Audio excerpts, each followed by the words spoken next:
Welcome to Death and Aliens, an in-depth look at horror and sci-fi TV from two friends who vaguely know what they're doing. I'm MK.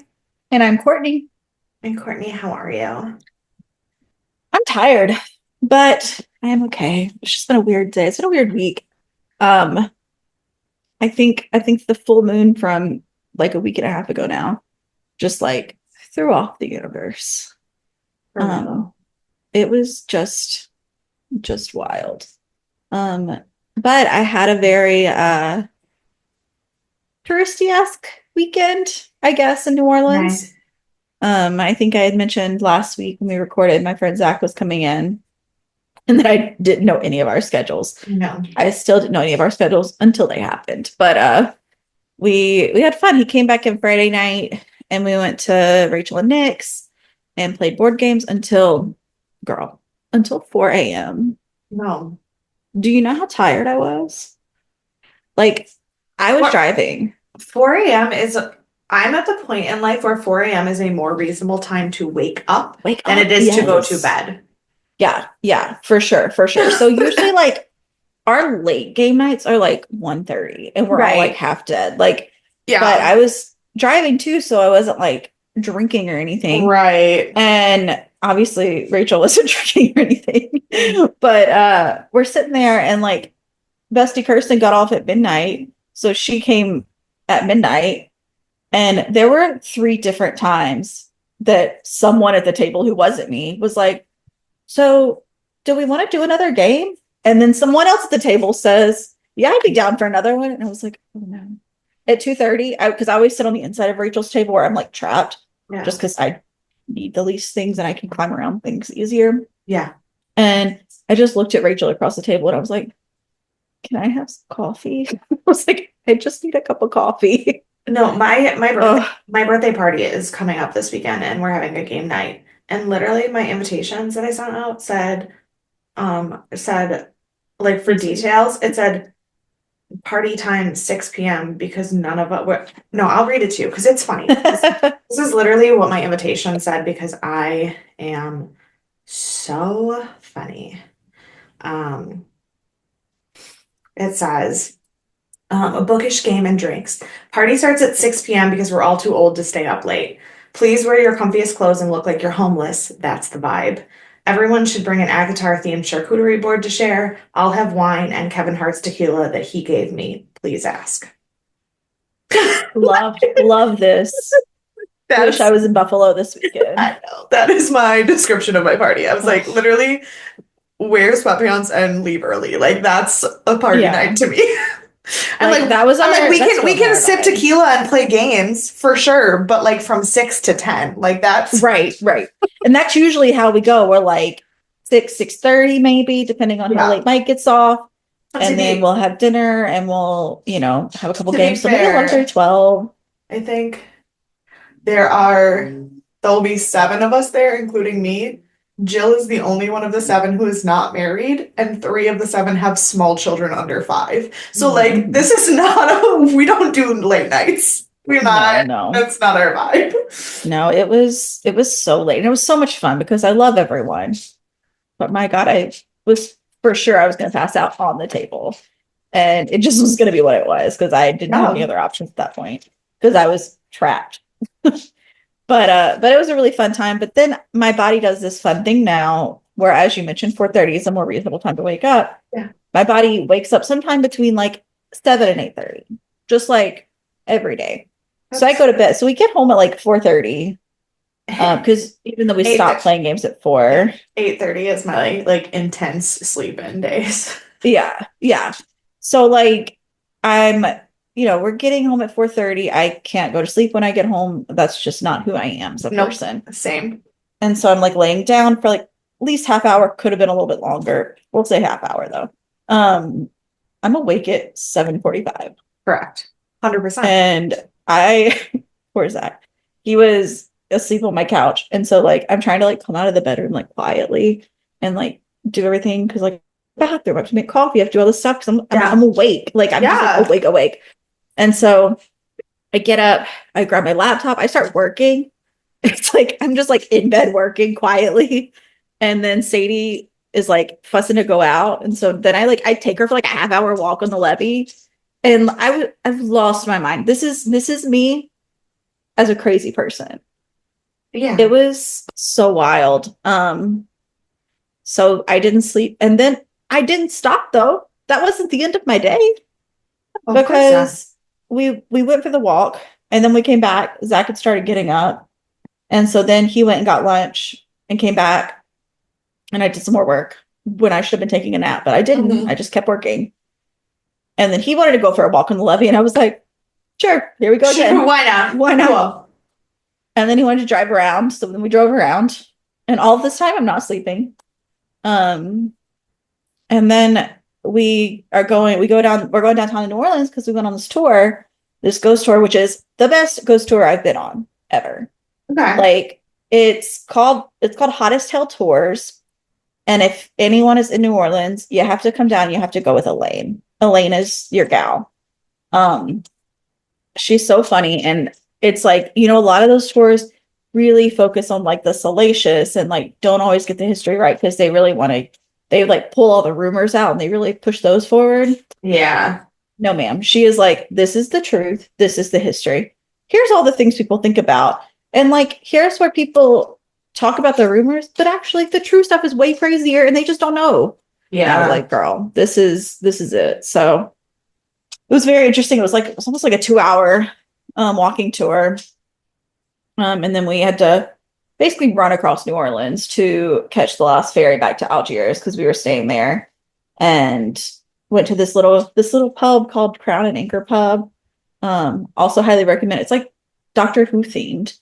So like I had forgotten he told me it was Doctor Who themed because I was so tired. Yeah. And we sat down and I looked at the wall and it just says Bad Wolf really big. And I was like, I just pointed at it and he was like, yeah. And I was like, I gotta take a picture. And I was like, I gotta send this to Caitlin. And then I realized it was like 1 a.m. And I was like, I'm not gonna send this to Caitlin. Never mind. I still have not sent it to her. And it has been 2 days now. And so we didn't go to bed again until like 2 something. And then I was up at 7:30 the next day. And Zach's light sleeper. So I was just like really quietly just sitting in bed. I'd like put on my headphones, put on a podcast. I'm like, just sit here and wait till he wakes up. And then I'm going home. Yeah. So it was a really fun weekend. But I didn't sleep. I just didn't sleep. It was just an insane weekend, but probably one of my most successful downtown trips lately that I've been on though, because downtown is just such a nightmare every time you're there. And this time it wasn't. So real positive vibes. So that's how I am. How are you? Sorry, I was trying to remember what the name of the ghost tour I took when I was in New Orleans. Mm-hmm. And it was from Witch's Brew Tours. Mm-hmm. I did another ghost tour when I first moved here the first time. I think it was the like vampire and spirits tour or something. This one is called 4-in-1 Witches, Ghosts, Vampires. It was fine. It was $25. So like it was. Yeah, I think this was like 33. It wasn't like so Zach got it as a gift for Christmas. Both this and the hotel that like was in Algiers Point. So like we didn't pay for anything, which was amazing. Nice. But I looked it up because we were gonna try and add Kirsten on if they hadn't sold out, which they had. And it was $33. But Elaine's your gal. She is. I chatted with her too because I can't not talk to people. Of course. For any of you who've met me. But just it was one of the best walking tours I've been on, if not the best walking tour I've been on. So highly recommend. Fantastic. I tired. Like just my life is exhausting. I worked a lot last week and I will work even more this week. For those of you who listened to last Thursday's episode, you'll know that I made my guesses for Shay's upcoming season, and I was correct on 5 of the 8 shows, which I think is the same that I was last year. But I count it as being correct on 5 of 7, because I don't believe that the Cirque du Soleil tour should count.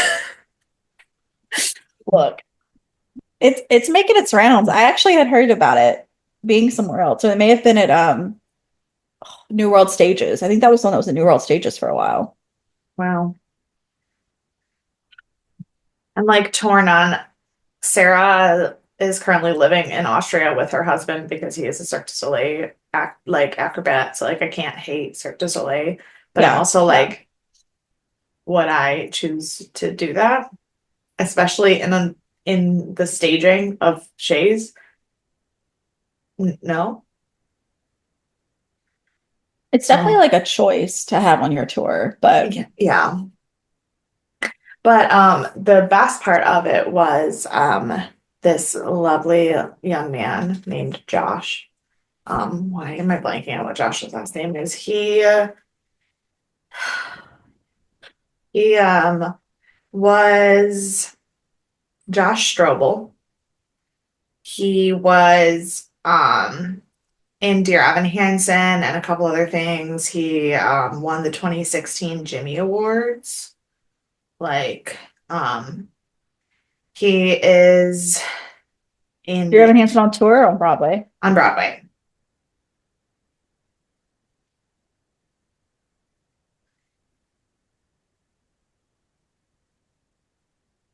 In your face. Oh, his face looks familiar. Yeah, but he is on the Outsiders tour, so he was here for the like as like a little guest performance introducing us to like the Outsiders or whatever. And I was backstage and I had my book on my lap and he was like back there like meeting with a Make-A-Wish kid being like the sweetest person ever. And then like the Make-A-Wish girl like walks away and he just goes, I'm sorry to interrupt you, but which Sarah J. Maas book is that? It's like, Well, you know Jordan Fisher is like all oh in. yeah, he's all Yeah. in. All in. I'm not surprised. I would not be surprised if the majority of theater people People, yeah. are like in it. Yeah, but so that made me happy. But yeah, so I've just been very, very busy. I had like a 11-hour shift on Saturday, which was That's only good super. because I read 200 pages. Hey, And then yesterday was Dan's cousin's birthday party, which was just like a family game day. But like this is like the part of his family that's a little extra. And like there wasn't like a game that everybody played and like hung out. There was like four different rooms with four different like kinds of games in each room and like multiple games going on at the same time and every single snack was like board game themed. Like they made like a Jenga cheese tower and oh, I like love that. I need to write that down. I'm gonna do that one day. it was too much. I'm bringing that to our family game night next time we have it. They found like hexagonal shaped like dishes and had like dips for chips in them that like looked like a Catan board, like made a Jello checkerboard. Like it was next level. How many people were there? There was six of us and the seven of them. Yeah, so 13. That just like doesn't feel like enough for 4 rooms. Mhm. Okay, okay. Just making sure. Like unless you were like going on like a game board, like a board game tour. So like everyone plays one game in this room and then you move to the No. next themed room. No, No, and okay. like at one point, Dan and I were working on a puzzle because we just decided we didn't want to talk to other people and we were just working on a puzzle. Um, Mhm. but while we were working on the puzzle, one room had a game of Clue going on and a different room had a game of Pictionary going on, and everyone was screaming, and we were just trying to put our puzzle together, and we were like, what? Why? What? There's so much chaos. Yeah. Hmm. And I was like, I will never be this extra. Like, I'm extra, but I will never be that extra, and that calms me down a little bit. See, I would totally do that, but I would want to do it in the way I just explained, where you have like an adventure you're going on basically. So you start in Right. this room with this theme and this board game, and then you move to the next room and it has new foods and new board games and themes. Right. But like also like if you're having 13 people have like a game that 13 people can play. Like Right, right, right, right. none of the games were like they Well, were I'm probably like, not having 13 people for this adventure I've discussed. I'm having like oh, six max. well, because I don't have 13 friends. Right, right, right, right. Um I do now. I've gathered them. Um, so I say I don't have 13 friends when I had the biggest wedding any of my friends have ever been to. that is very true. That is so wild. Yeah. Um yeah, no. But so, and like even when I wasn't working last week, like I went out to dinner with some of the girls from St. Andrews that I haven't seen since the wedding. And so like I was just Mhm. like, I know. Oh, I know. I need a break. I don't get a Same. break till next Tuesday. I mean, I don't know the next time I have a day that I don't have Well, anything, but I well, don't have to okay. leave my house on Thursday. Okay, well, to be fair, next Tuesday is only kind of a break because I do have to work my normal job. It's just that I Right, don't have to right, do anything after work. The next time I right. have absolutely nothing on the calendar, I think is April 5th. I Yeah. I think, but it's a Saturday, so who knows what Dan's family is going to decide we have to do. Right. Well, the next day on my calendar that I have absolutely nothing to do is July 29th. So um it's fine. It's fine, all's well. Like when we get off here, like I did my regular job Yeah, and now we're here and I have four essays to write today and I need to at least take a couple hours of data tonight. So again, no yeah, sleeping. It's the thing I do. The thing I do. good times, Mhm. good times. Since we're both living so close to the edge, do you have any So close. any words of encouragement? I actually do because I do bring encouraging quotes to this podcast, unlike some people I know. Um, success is liking yourself, liking what you do, and liking how you do it. Maya Angelou. Maya Angelou. I always say her name differently, I think, every time I It's say it. Angelou. I know it is Angelou. I just always say it wrong. I have heard people pronounce it some of the strangest ways ever. But I just say things. My especially lately, like when I read things, my brain just says them, and then I'm like, that's not what that word is. Why would you say it that way? So, say I said something yesterday and I skipped so many words in the sentence. In my head, I didn't, but in my mouth, I did, that it quite literally didn't make sense out loud. And Dan just looked at me and was like, what are you trying to tell them? I I don't know because I see, don't know what I said. Like, me and Rachel are both like that now because she's got pregnancy brain and I've got mm, bar brain. And I was telling Zach, I was like, it's so terrible studying for the bar because you're putting so much information in your head that like it just knocks everything else out. Like anything that's not bar, very generic things that are like normal words, normal things people do. It kicks those out to make room for the 3 billion new things I have to learn for the yeah, bar. And he was yeah, like, I totally, because he also went to Loyola Law School. yeah. And he was like, I totally get that. I was like, it Oh, sucks. It's awful. no, it's really people really don't understand what it's like to have ADHD. I'm telling you, people who don't have it, or who really only understand the male ADHD brain, who like just think and it's so obvious when you look at Dan and I, because Dan's brain is running 800 miles per hour at all times on 7 different train tracks going equal distances. Like it is, you never know which one's going to come out of his mouth. Like 3 of them can be happening at the same conversation. I am working on planning our honeymoon, which means that nothing else exists. Like lesson plans, who needs them? Mhm. Podcast, I guess we could do that. Like I and it's not like I don't care about my jobs. I love teaching. I'm very happy at work.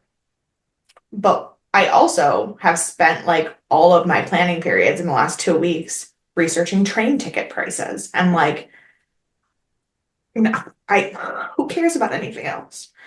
See, my manifest more like Dan's. Like I'm constantly going in 17,000 different directions and just hoping I end up at the right one that day. The problem is I am doing 7 things. Only one track is train is Mhm. on the track.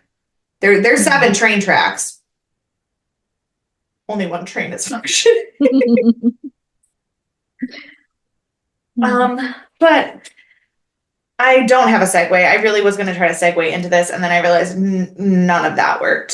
So we're going to talk about Stargate SG-1 Season 7, Episode 11, Evolution Part 1. It it premiered on Friday, August 22nd, 2003, and was rated 8 stars, which is significantly better than the last few. It is, and Um, it's good reason, good reason. yeah. And this was back in the good old days when when 11 episodes was the halfway point of a season and not the end of a season. And seasons had legitimate, like, mid-season finales where then you didn't see anything for 6 weeks, 6 months. Who knows? This is how cracked I am. Someone the other day was telling me they were like, I feel like we've lost so much momentum. Like all this stuff is going really well and everything. And I was like, don't worry. This is like your mid-season lull. Like you're just in your mid-season lull right now. You'll be back in a couple of months. Don't worry. I was like, I don't know if normal people explain things that way, but Makes sense to that me. is for Yeah. sure how I explained this part of life. I mean, that's where I feel like I am right now. Yeah, I'm not that though. is not where I'm at right now. No, I'm I'm not in either. the first part of season 3 of Hannibal in I my think life I'm right in my now. mid-season lull of like the school year, maybe, but like not of Yeah, my life. no. Um, same song, movie, and book, all the top. Nothing What is a boring year of 2003. the worst. Um, it's Freddie versus Jason, the Da Vinci Code, and Beyonce is Crazy in Love. So like, yeah, super boring year. Yeah. Um, um, There was, on this day, there was lots of news about war because there's always lots Sure. of news about war. But then there was also a wildfire in Canada, which was like the largest wildfire in Western Canada ever, and it forced 10,000 people to leave their homes. And the only reason I made a note of it was because it was in Kelowna, British Columbia, which is a place where they filmed a lot of the show. And in fact, they named Jonas's planet after it because they filmed there so much. So that's kind of a big thing. Yeah, for sure, for sure. Um, the episode was directed by Peter DeLuise. The story was by Damian Kindler and Michael Shanks, with a teleplay by Damian Kindler. Is And Damien Killer new? no, Okay. no, he's been around. And the editing is by Brad Rhymes. So, and then our guest, which I went by the order of credited, which means I didn't write about the person that then watching the episode I wish I would have written about, but then I would have had to go back and do my notes again, and I didn't feel like it. So in fact, I'm not writing about Zach, Is who which one played is Rahelio, the one who ran off? the one who ran off and got shot, who will definitely obviously not be in the second part. So I Right, could have right. talked about him, but then I didn't. Do we know him? Do you have like a vague overview of him? Like, My 'cause I vague overview recognized of him. him is that I have seen him for sure in other things. Hmm. And I want to say he was in like um one of the 2000s like the high school love movies. Yeah, I recognized him and I was like, I know this guy. And I also was like, and I know this is not who she's going to talk about. It's going to frustrate me. Yes, well, don't worry, it frustrated me too. Zach Santiago is his name. Um, Sounds familiar. he is in a lot of things, but what? Oh, he currently does a lot of like Hallmark things. Oh, he was in Peacemaker, What is that? the Channing Tatum DC show. Oh, I didn't watch that yet. I'm Um, so like as invested in Marvel as I am so lackluster about DC. It's on the list. that's fair. Um, this is all just, this is literally all just, he was in one episode of Once Upon a Time. Um, That CACH or CK? K, Z-A-K. CAK. Okay. I'm telling, like, he's been in a lot of Hallmark stuff. And then he's been in like one or two episodes of a million things. So I wanted to say he's just one of those faces. But I'm like imagining a specific, like, oh, that's why. He was in an episode of Dead Like Me. This guy? This is the Yeah. right one? Yeah. Okay. He was in an episode of Dead Like Me, and I think we talked about it on that episode. Probably. I Probably. was like, he looks different. Yeah, this came out 20 years ago. So Correct. yeah, he probably does look a little different. But let's see. No, yeah, no, when he was in Dead Like Me, I think we did talk about it because he was in Josie and the Pussycats, and I feel like I remember talking about that because he was just like a I do rant. remember that. Yeah. Yep. But so who I'm actually talking about is Frank Roman, played Raphael, which fun fact, his name was never said in this episode. But he is the one who was leading the kidnapping cartel. Um, Have we talked about the other scientist then? yes, Dr. Lee is he's been in this is like his fourth or fifth episode. He is often paired with our favorite fuck up scientist guy. Okay, that's Um, what I thought, but I wasn't sure. So I was yeah. like, whenever I was trying to figure out who you were going to talk about, because I was like, I don't know, there's a No, few we people, and then there talked was like 17. yeah, we talked about Dr. Lee in the episode where they needed to build the magnetic cage inside that one building and like stab Jack with electricity. Yeah. Mhm. Like, I don't remember that Yes. if Doug was here to tell me exactly the name and release date of every episode Right. based on a small detail, it'd be great, but I don't remember the name of that episode. I just know that that's what happened in it. Right, right, Um, right. but so Frank Roman was known for Under Siege 2, Dark Territory, Stargate, Envy, and NYPD Blue. Um, there's also nothing about him on the internet. So that's cool. He had a really long Of bio on course. IMDb, but all it did was tell me like all the things he did. Yeah. And Yeah. like Every now and then they have like a good one that'll like tell you right, fun and it's facts like in it. And it it's wasn't like but it was like he was born here and moved here and lived here and did this show and did this play and did this show and I was like and that's all well and good and like not to right, discredit any of your credits and the work you've done, but like okay. right.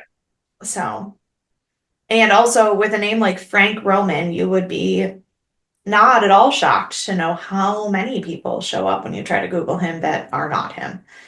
Um, so He makes me that's think of someone like his actual name. He should be playing like oh my gosh, I just talked about how my brain doesn't work anymore. Like a political figure, but like the corrupt one. Like he's the corrupt figure in like yeah, a political thriller. yeah, for sure. Um, so we open on a battlefield littered with Jaffa bodies, and it doesn't look like it was a good, it doesn't look like it was a good time. No, no, I don't imagine that it was. What I meant to say was that like Braytek says it doesn't seem like it was a fair battle. Like it seems like it was a slaughter and that like it wasn't an actual like legitimately like honorable battle. But I wrote not a good time. They find the first crime of Ramius and he tells them that there was one warrior who did this to all of them and that Ramius got away but barely. Um the warrior shows up and comes after Teal'c and Braytak, and it takes 6 or 7 shots from a Zat gun before he goes down. And then we get the credits. No good. Um, so they bring the warrior's body back to the SGC and try to determine what the warrior even is. So they call in the Tok'ra for help, and Jacob comes to help Sam investigate. They take off the warrior's helmet, and it's like Darth Vader, only worse. I'm just reading my notes because I was on craft yesterday. Okay, it's 7:30. It's 7:30. We get to learn about the weather tomorrow. I can't even, it's so funny because I can't even hear it because my headphones, but you can hear my weather every time. Yes. I watched Civil War yesterday, the Captain America Civil War. Yeah. And so they had the evil guy in the suit was killing everyone. And that's who I kept picturing watching this episode because I had just finished watching it before I watched this. Well, it's so funny because there's that. And then there's also, so like Dan and I, we watched Bad Batch, like the one Star Wars cartoon, but then we like never finished it because we moved and everything. And it was like, we have literally like 2 episodes left of the entire series. Like it's over. And the other day we were talking to David about the fact that we haven't like watched it.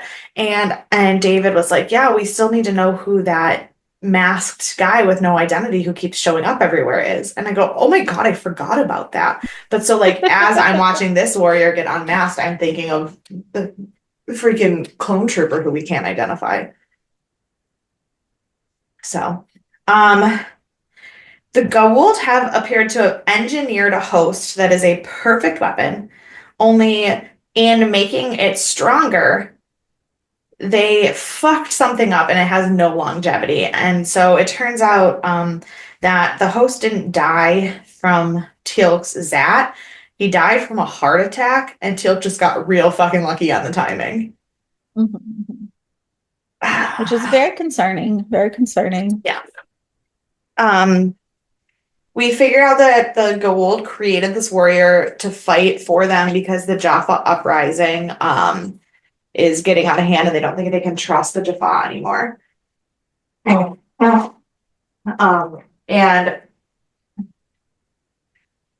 they used a device from the ancients that is what helped originally create the sarcophagus.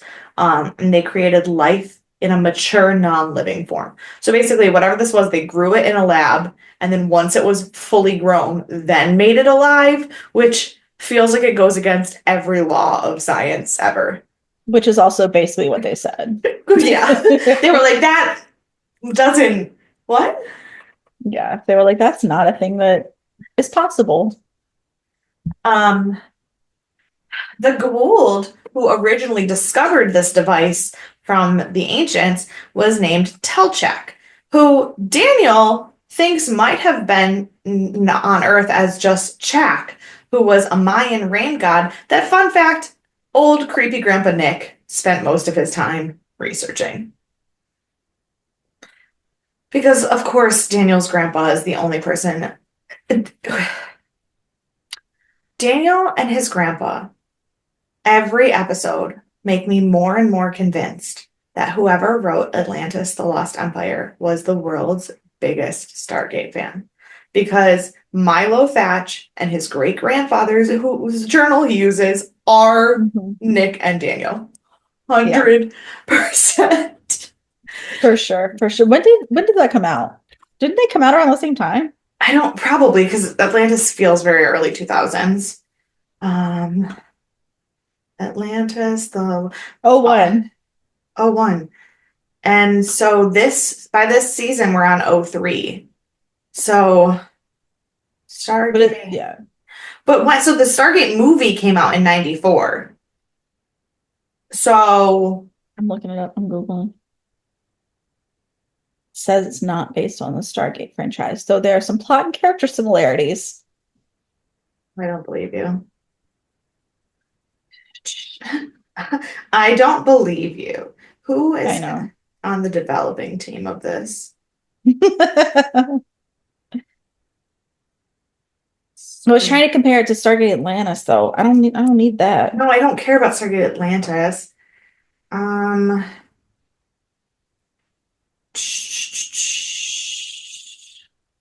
Listen, do you know one of the the idea for Atlantis was conceived in 1996 when Don Hahn, Gary Truesdell, Kirk Wise, and Tab Murphy lunched at a Mexican restaurant. Um, blah. Inspiration came from Journey to the Center of the Earth and 20,000 Leagues Under the Sea. Blah blah blah. Someone did a So whole article on the we similarities. we I'm looked sending it at to you. Mayan architecture. Yeah. And worse than that, guess who was on the original writing team for this movie? Joss Who? Whedon. Yeah, but Joss Whedon won on Stargate. No, he wasn't on Stargate, but he's the world's biggest sci-fi Nerd. nerd. Yeah. Yeah. If anyone was Fair. like, let's secretly steal from this franchise that no one's ever heard of, Yeah. I found this article from 2014 written by Robert Locker, the Deja reviewer, which is, look, top-notch name, top-notch name. yeah, Friend.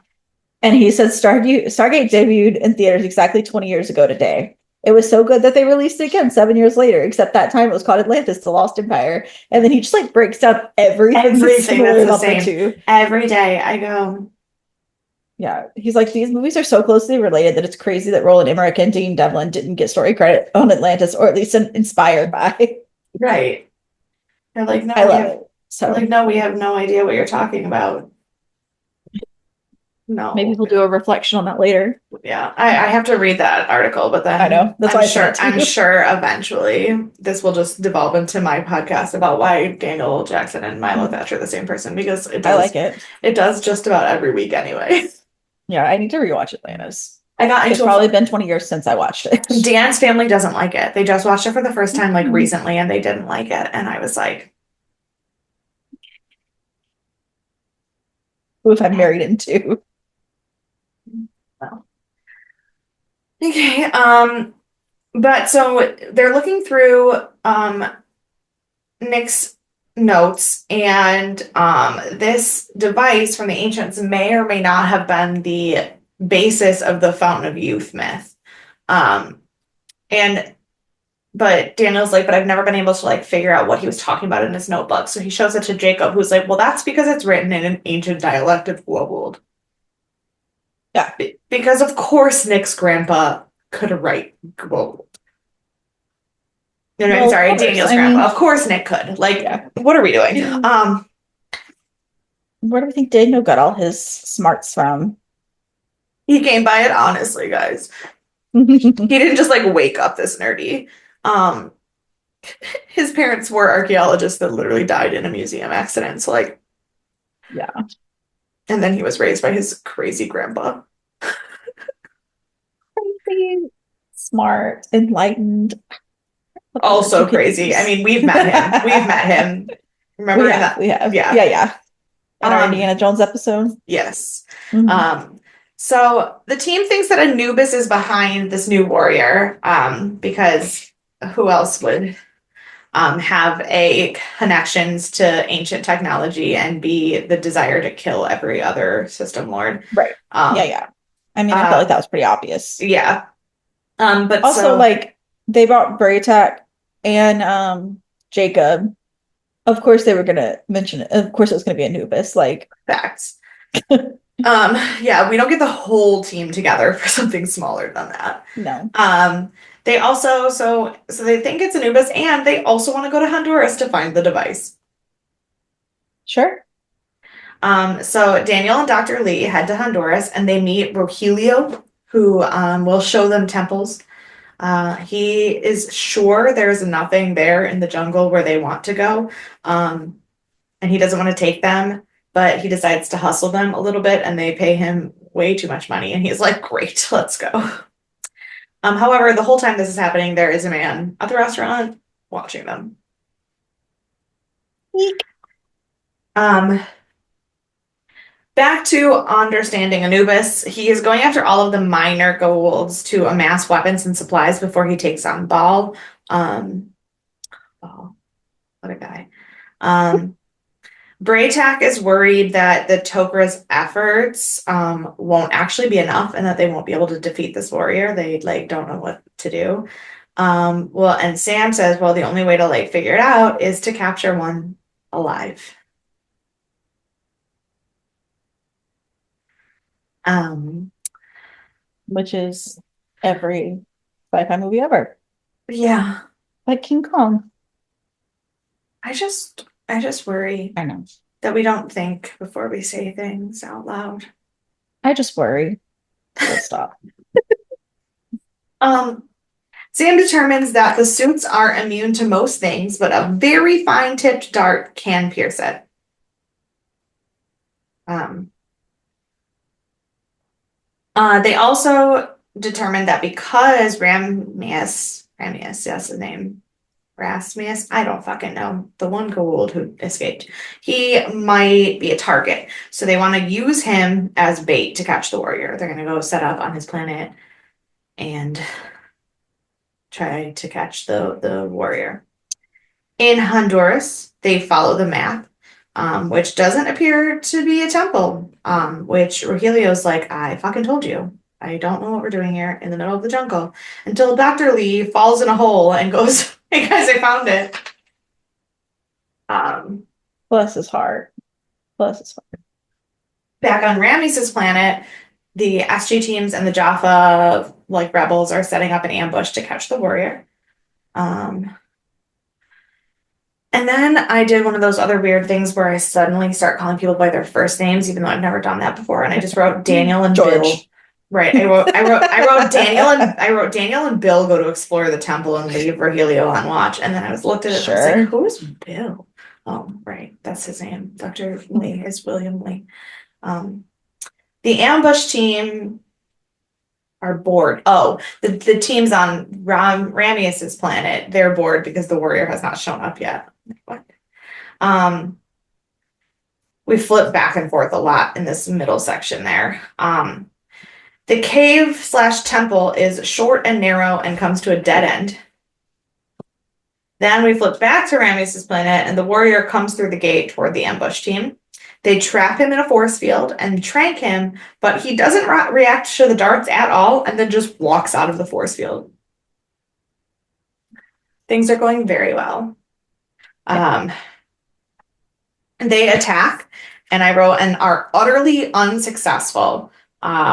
They use C4 and all kinds of explosives, and this guy just keeps fucking going.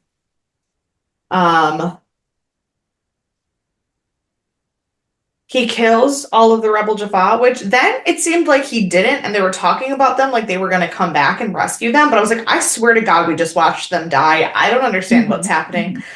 That might be a continuity error. But then he just like walked straight past Braytak. So like that's why I'm like, maybe he didn't kill them. Maybe he just like didn't give shit. Like, I don't know what's happening. But unfortunately, their position has been made, and they're now surrounded by Rames's Jaffa, who are not rebels, who don't like their presence on the planet. Braytak suggests surrender, which Jack is obviously thrilled about. Right. Just scream something Jack would say.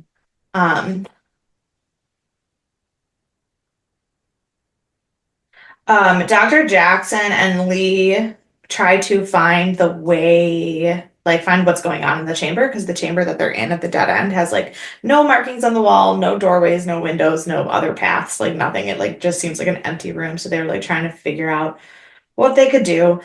But the prophecy had said that all water runs toward the device. So Jackson pours some water on the floor, finds where it drips down the crack, and opens the floor to get to the room underneath. SG-1 and the Jaffa are in prison, and they try to explain why they're there to no avail. The actual Jaffa guards don't give a shit about their story. Not at all. Back in Honduras, the doctors pull up a stone and find the device, and they take it out, which immediately causes a flood and earthquake. The team in prison continues to try to find a way out. back to the jungle. Rogelio thinks that the men are dead, but they emerge from the water and he is so excited and he pulls them all out, and then only for them all to be ambushed by the man who was watching them in the restaurant. Um, the A team keeps trying to get out of the prison guard to see what's really going on, but he panics. Oh, because at this point the warrior is attacking everyone and there's shouting and screaming all around them. Right. He panics and leaves them there. But after Ramius dies, the guard comes back and lets them out and joins them because he now believes that they were not lying. That was kind of cute. Jack was like, "All right, everyone, come on." And he looks back at it and he's like, "Well, come on." Yeah, like, all right. The men who are kidnapping the science team kill Rogelio because he tries to escape. Goodbye, Zach. This sounds like, if you don't know what we're watching by the names alone, this sounds like we're watching like a Spanish soap opera. Yeah. Because I think Rogelio is the name of the dad on Jane the Virgin. Right, but like we've got Rogelio and Raphael and Ramius and like Chalk, and it just sounds like we're SG-1 team, the SG-1 finds Ramius dead, and they think. Oh, and Sam's like, oh, I know, I have an idea. We can still catch the warrior. This woman. The kidnappers. Oh no, sorry, I skipped it. Where they steal one of the cargo ships and use the rings to ring him up and capture him and lock him in the cargo bay without oxygen to make him pass out. Mm-hmm. Which is not their craziest idea, I have to say. Sure. The kidnappers lock Daniel and Bill in a cabin and say that if no one pays for them, they die. Cool. The warrior is at the SGC unconscious, but he wakes up and tells them that he serves Anubis and he won't say anything else. He just glares at them with his weird Darth Vader skeleton mask face. I do feel like, sorry, I jumped back a point in my brain. Yeah. So I do feel like when he's like, if no one pays for you, you die. It's like, at least you thought it through, because you've seen most of these like kidnapping videos, like movies, and they're like, we're going to get ransom for you. You're going to be free. And they're like, what happens if no one pays? And they're like, oh, we don't know. And then they just like don't know what they're going to do with them. Yeah, like, these guys put them underground, or they lock them up somewhere and just panic the whole time. Yeah, these guys are clearly seasoned kidnappers. Yeah. They may or may not be part of a cartel. Right. We find out at the end of the episode that they may or may not have crossed the Honduras-Nicaraguan border. They're like for sure high profile kidnappers. Right. Like this is but also government scientists going unsanctionedly without military backup to the middle of the jungle in Honduras. Even now, feels like a bad choice. Yeah. I don't know why. Like it's a bad choice 100% of the time. Yeah. To send scientists somewhere that you don't know what's going to happen without protection. Like just scientists. But also like, let's see.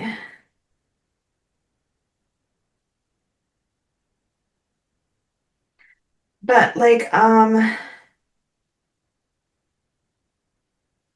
Honduras was in the middle of, in 2003, Honduras was in the middle of a massive like presidential transition. They were like economically devastated with massive levels of poverty and inequality, and they were in the middle of some of the most extrajudicial killings and gang violence, like Human Rights Council abuses. Like, so it's even dumber. Right. Like that's what I'm saying. Like that's why I was like, sending scientists to the jungle, bad. Sending scientists as part of a government expedition to Honduras in 2003 feels like a problem. Yeah. That would be like sending them to Venezuela right now. Right. Or like Cuba in the 1970s. Like, yeah. Or Vietnam in 1957. Like, what are we Right. doing? What a choice. What a choice. Like, and also we have Stargate. We can send you to a lot more places. You do not have to send them to Honduras. That's not your only option. No, but I mean, they did because they needed this device. But they didn't need to send them by themselves. No. That's the by themselves is my problem. Yeah. Do I understand that was the only place Daniel was going to get this device? Yes. Do I understand that they did need this device? Yes. Do I think that Daniel is in any way, shape, or form capable of taking himself and another scientist into the jungle without protection? No. Um, okay, so this guy serves Anubis, won't talk to anybody. Jacob says that they can use the memory recall device to see what he knows, because either it won't work or it will, and they'll at least be able to get a holograph of his thoughts, even if he won't say anything. Right. Daniel is now overdue for a check-in, and they can't find him. This is the first rumblings at the SGC that something's wrong. And they're a little too laissez-faire about it. They're like, it's been 8 hours. Okay. Well, it's been this. And I was like, maybe a little extra. To be fair, Hammond says Daniel's 6 hours overdue for his check-in. And Jack says that's a bit much even for Daniel. So what they're telling us in that moment, in storytelling, the kind of things we analyze and have our kids write inferences about, in that moment, what they're telling us is that Daniel is bad at doing the check-ins when he doesn't have somebody military with him. Right. But like, I still think I would have a little more concern than they did in that moment. Sure. Because they did seem concerned. Like, it wasn't even like, oh, he regularly misses a 6-hour check-in. They were like, he's late even for a regular check-in. So now it's time to put a little more. Yes, but they do also have this warrior freak gold host thing in the other room that they're dealing with. So like, maybe they're not. Send another SG team to go find him. Listen, I still think that all of the problems go back to the fact that they sent Daniel without right. military. But again, step one. Daniel without military means late check-ins. Is it ideal? No. Should they be a little bit more worried? Yeah. So do I actually think that their reactions are completely in character for Daniel's inability to be by himself? Yes. Using the recall device, they find the warrior's planet of origin because he thinks about the stars around his planet and they map it out. Back in Honduras, Rafael decides to ask them some questions and he threatens to kill one of them to get their government's attention if they're not going to be helpful. So Daniel's like, don't do that or you'll regret it. Horrible. Daniel, don't make threats. Do I think that they're going to save you? Of course. Do I think that you and Dr. Lee are important government assets? Yes. Do I think that while you're tied up in a outhouse with cockroaches and a man has a knife to your throat is the time to put your big boy pants on? No. Especially the cartel, because they don't care who you are. No. They care who you are to an extent, but like if you piss them off enough, they stop caring. Like he said, everybody's worth something to somebody. That's what Raphael said. He was like, I don't care how important you are. Everybody's worth something to somebody. He sees you as a dollar sign that somebody's putting on you. They map the star chart, discover the warrior's planet, and are trying to form a plan when Hammond comes in and tells them that Daniel was kidnapped and is MIA. And that's where the episode ends. And it literally will not come back for 5 months. And let me tell you, I was so out of my mind in a world of chaos yesterday because I just was chaotic yesterday. And I did not realize how abruptly this episode ended until the next episode started because it went to a commercial. Right. And I was just waiting for the commercial to end. And then it was previously on. I was like, nope. Not there yet. No. Yeah, so it ends very abruptly. And I have no trivia except for that. It was funny because all of the trivia was just kind of talking about plot elements, but I can't share them because they are mostly, they spoil things for this part 2. But the funny thing was when Joseph Malosi was talking about it. He was like, yeah, we had a mid-season cliffhanger. Remember when episode 11 was the mid-season and people actually made cliffhangers? Like, and I was like, yeah, yeah, What a time to be what alive. a time to be alive. But yeah, so next week is part 2 of this episode, even though in real time it is significantly longer than Yeah. that, which like It's not 5 years. it's not. Sorry, Sweden. Was it Sweden? I forget what country it was. I don't know. Um, I never remember, but I do feel bad for them every time. I feel um, like it was maybe Switzerland. It does feel like an S one though. yeah, I feel like it was something like Nordic though. Could have been. Um, but yeah, so we're halfway through the season. 11 more episodes left. Um, do you have any thoughts, theories, questions, concerns? I don't even know what's going on anymore. Like it's just everything is a new day now on Stargate with us. I almost even called it Star Trek. I don't even know what it's called. Um, I don't know. I mean, yeah, they're gonna get rescued. Um, I feel they'll learn something from this warrior guy, whether he wants them to or not. Right. Um, I don't know. I don't know what's gonna happen with these cartel people, but they're gonna get got. But they may also just like run away. They may like get got so they can save their people and then they just run away. Um, I don't know though, because it's weird because we're in Honduras, not on P9623X or whatever, like a random Right. planet, which is not the norm for us. That's very true. So I don't really know because I don't know. It's time, I guess, to bring Anubis back and talk more about him. Yeah, fair enough. Yeah, I don't know a lot. Who do you want to punch? I don't even know. There's so many. There are so many people in this episode. I don't know if you know, but it was just like a plethora of Oh yeah. humans. I think it feels boring to go with the head of the cartel guy. He feels like the right choice, but it feels boring.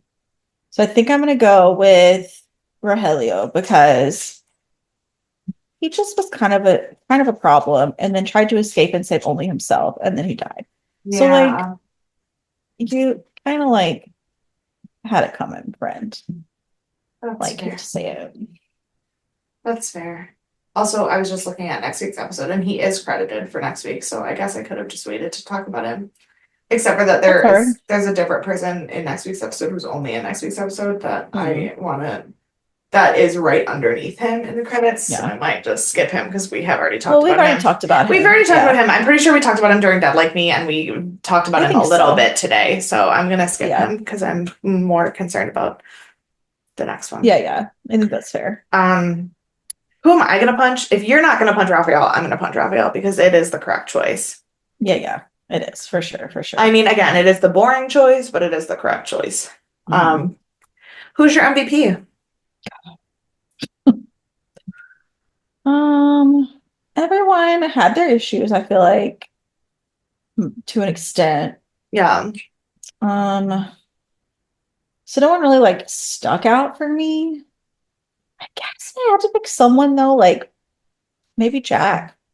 okay. Like you know, kept everyone together and kind of Yeah, kept morale up while they were imprisoned and still did a pretty decent job of leading everyone and whatnot. So I guess I'm gonna go with Jack. that's fair. I'm gonna go in a very unconventional direction because it is. I'm gonna give it to not Jacob, but Selmac. Yeah, that's a good one. That's a good one. Because most of what was correctly figured out and Sure. determined that didn't put people's lives massively in risk Hmm, was hmm. the history and science that Selmac was able to tell us. Did Right. it then immediately get followed by Jacob and Sam coming up with the most unhinged ways to solve said problems? Yes. Was Selmac anti the problems? No. But at the end of the day, who solved all of our issues in this episode? Selmac. Yeah, yeah, totally fair, totally fair. That's a good choice. Yeah. It's a good choice. All right. Well, don't worry. Things are gonna get wild. I can't wait. Yeah, the second half of the season is definitely stronger than the first half. So I'm I excited. believe that. And I'm I mean, excited. I'm ready to kind of get back into like our original journey of taking out the Goa'uld and not having all these one-offs and random new people and episodes and stuff. So That's fair and also really high hopes, don't you think? I mean, we were talking about Anubis. That's We true. gotta talk No, about him again at least one more episode. that's true. That's true. I just think it's funny because we have 11 episodes left. no, we just often have far more one-off episodes than plot episodes. At this point, the plot is probably the one-off. Right. I just feel like I'm guaranteed at least one more episode.